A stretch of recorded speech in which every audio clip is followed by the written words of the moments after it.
Hello दोस्तों, आपका स्वागत है हमारे YouTube के चैनल संस्कृति साइंस क्लासेज में, जिसमें हम बात करेंगे आज वर्ग और आवर्तों को सिखाने के बारे में। जैसा कि दोस्तों आप जानते हो, हमारे कई वीडियो आ चुके हैं जिससे पहले हमने क्वेश्चनों के बारे में बताया था, और जो 12th क्लास के chapter first, chapter second, chapter third ऐसे करके हमने क्वेश्चन बता रखे थे, जो ऑब्जेक्टिव क्वेश्चन थे कुछ। तो उनकी तैयारी मैं जानता हूँ कि अच्छी चल रही होगी आप सभी की, और उससे आगे बढ़कर अब चलते हैं क्लास की ओर। क्लास में सबसे पहले बात करेंगे हम वर्ग और आवर्तों को जानने के लिए। उससे पहले अगर आपने हमारा चैनल सब्सक्राइब नहीं किया है तो इसे अधिक से अधिक सब्सक्राइब करें और शेयर करें, जिससे यह वीडियो अधिक से अधिक व्यक्तियों तक पहुंच सके और अधिक से अधिक लोग हमारी क्लास के बारे में जानकारी प्राप्त कर सकें। तो चलते हैं, शुरुआत करेंगे आज वर्ग और आवर्तों को जानने के लिए। वर्ग और आवर्तों को जानने के लिए सबसे सिंपल ट्रिक होता है, जैसा कि मैं आपको बताऊं। जैसे कि हमारा एलिमेंट जो टेबल है, एलिमेंट टेबल में आप जानते हैं 4 ब्लॉक्स होते हैं। पहला ब्लॉक होता है एस ब्लॉक, दूसरा होता है पी, और तीसरा होता है डी ब्लॉक, और चौथा होता है एफ ब्लॉक। जैसा कि एलिमेंट टेबल में एक रो मतलब एक लाइन में एस ब्लॉक को अलग रखा जाता है, जिसमें इनकी संख्या 2 होती है, और पी ब्लॉक के जो तत्व होते हैं उन्हें लास्ट में रखा जाता है, जिनकी संख्या 6 होती है।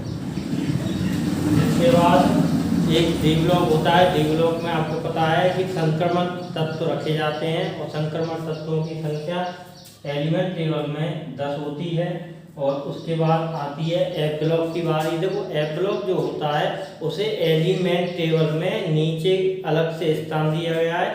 अलग से स्थान में इनकी संख्या 14 होती है।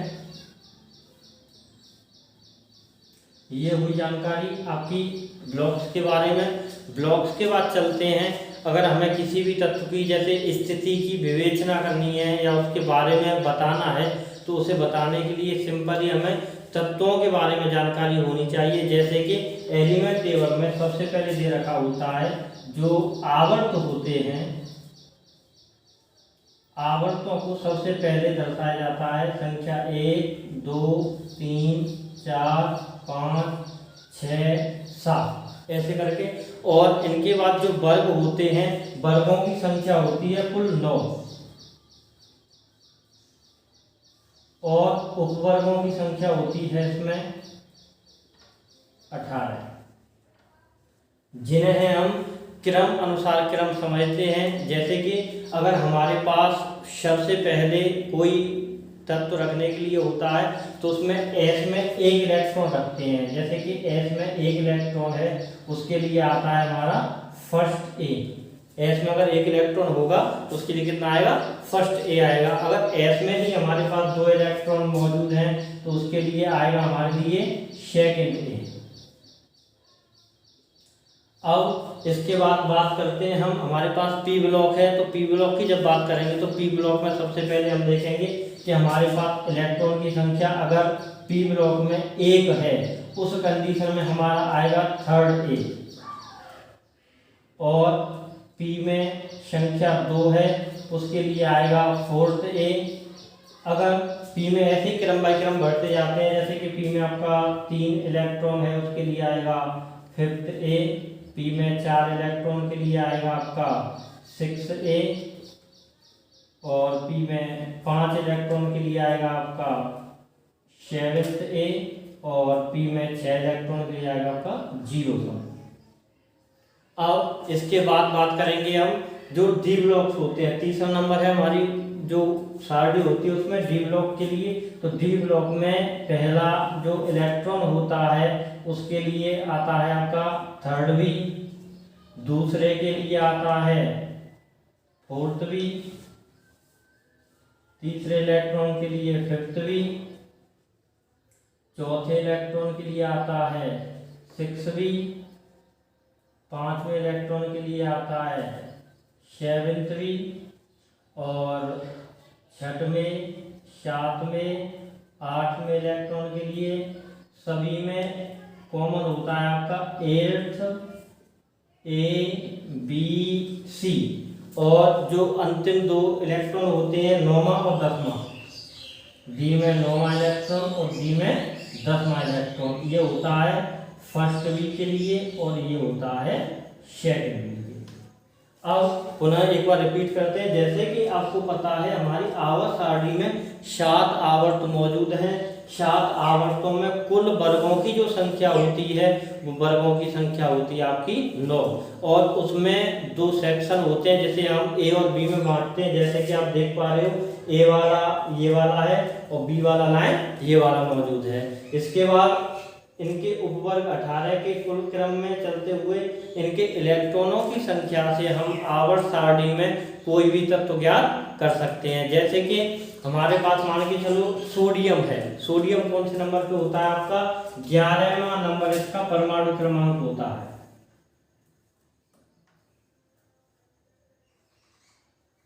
सोडियम Na इसका सिंबल होता है और यह एलिमेंट टेबल में 11वें नंबर पर मौजूद होता है। अब हमें इसकी स्थिति ज्ञात करनी है कि ये कौन सी लाइन में रखा हुआ है, कौन सी इसकी विवेचना है, उसके आधार पर इसे सॉल्व करेंगे। तो सॉल्व करने के लिए सबसे पहले हम नियम को लगाएंगे अपवाह के नियम के अकॉर्डिंग। अपवाह का नियम होता है, अपवाह के नियम को बताने के लिए एक सिंपल ट्रिक मैं आपको समझाऊं। जैसे कि हमारे पास SPDF 4 ब्लॉक्स हैं, तो अपवाह के नियम के लिए हम यहाँ पर कॉलम बना देते हैं। एक ऊर्जा आरेख खींचते हैं। सबसे पहले ऊर्जा आरेख खींचने के बाद जैसा कि SPDF है हमारे पास, उनमें हमारे पास जो आवर्त हैं उनकी संख्या को शो किया जाता है। सबसे पहले संख्या है हमारे पास, तो उसके लिए हम क्या करेंगे? 1s 2s 3s 4s 5s 6s 7s और एक एक्स्ट्रा 8s और बना लेंगे, जिसकी हमें हालांकि जरूरत नहीं है, लेकिन हम 8s को बना लेंगे। उसके बाद क्या करेंगे?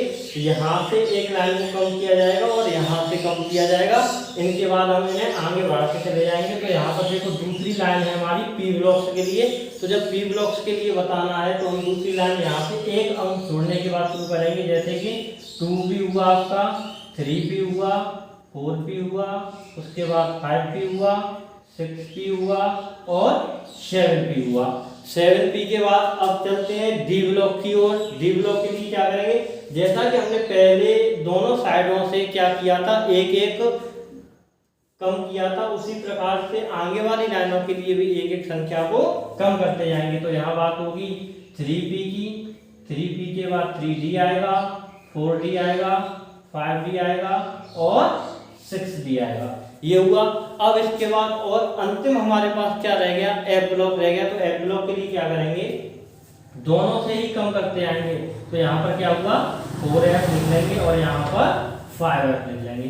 अब इनकी संख्याओं को शो करेंगे। संख्याएं देखो हमारे पास एस में कितना है? 2 है। तो सभी एसों पर हम कितनी संख्या लगा देंगे? 2 लगा देंगे।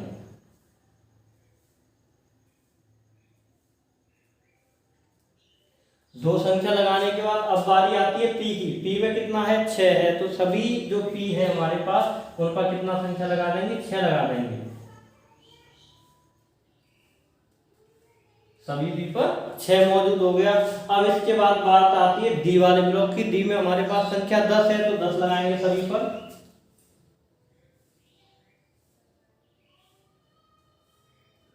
अब अंतिम हमारे पास क्या रहा? अंतिम है हमारे पास एफ। एफ को सॉल्व करने के लिए 14 अंक दोनों पर ही रखे जाएंगे। अब हमें क्या बनाना है? इसका ऊर्जा आरेख बनाना है। तो ऊर्जा आरेख बनाने के लिए एक सिंपल ट्रिक होता है कि इन्हें हम तिरछे खानों में काटते हैं, ऐसे करके। जो जिस लाइन में आता जाएगा उसे उसी में ऐड करते जाएंगे।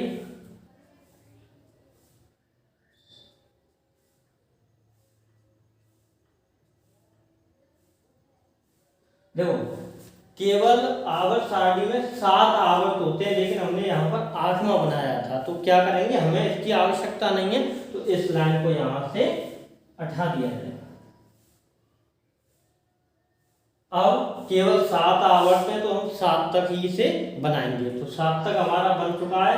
और इसके बाद क्या करेंगे? हम उल्टी गिनती शुरू करेंगे। जैसे कि आप देख पा रहे हो, यहाँ से शुरू हुआ करेगी और यहाँ तक आया करेगी, यहाँ से रिटर्न वापस हुआ करेंगे और पुनः यहाँ से शुरू करेंगे, लाइन बाय लाइन सभी पर चलते जाएंगे। तो देखो सबसे पहले अगर हमें सूत्र बनाना है तो सूत्र बनाने के लिए क्या करेंगे, सबसे पहले हमने यहाँ से शुरू किया इसे, यहाँ से शुरू करने पर यहाँ तक आए तो हमें क्या प्राप्त हुआ, सूत्र में सबसे पहले 1s2 प्राप्त हुआ।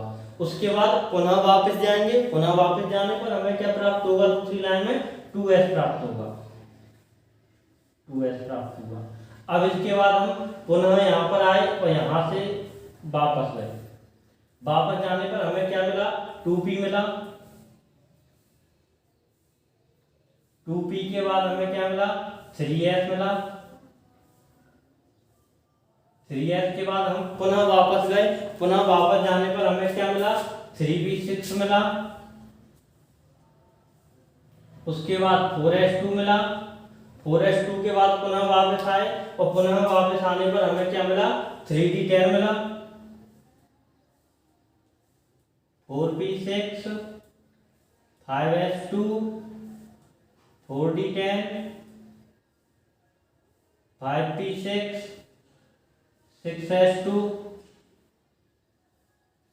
4f14, ऐसे ही ये आपका क्रम बाय क्रम आगे चलता रहेगा। और इन्हें सोल्व करने के लिए हम इनके नंबरों को भी रखते हैं, जैसे कि आप देख पा रहे हो 1s2 है तो हम इसे 2 से अधिक इलेक्ट्रॉन इसमें ऐड नहीं कर सकते हैं, कम कितना भी भर सकते हैं।